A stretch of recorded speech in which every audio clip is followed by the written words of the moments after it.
প্রত্যাশিত ওয়ানডে সিরিজে হার আর অপ্রত্যাশিত টি-20 সিরিজে বিজয় ছিনিয়ে নিয়ে ওরা প্রমাণ করলো ক্রিকেটে আনপ্রেডিক্টেবল বাংলাদেশ।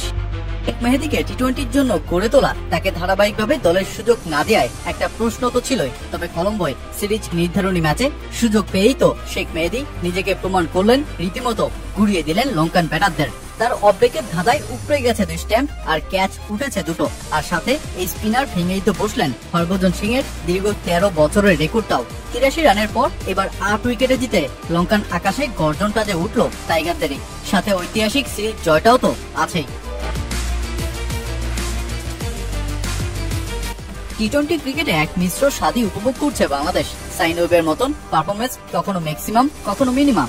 সবশেষ 4 টি-20 সিরিজে মুদ্রার এপিট ওপিট দুটোই দেখে ফেলেছে টাইগাররা। ওয়েস্ট ইন্ডিজকে অধীরে মাটিতে গিয়ে টি-20-তে হোয়াইট ওয়াশ, এরপর সংযুক্ত আরব আমিরাতে গিয়ে সিরিজ হার, এমনকি পাকিস্তান সিরিজে গিয়েও হোয়াইট ওয়াশ।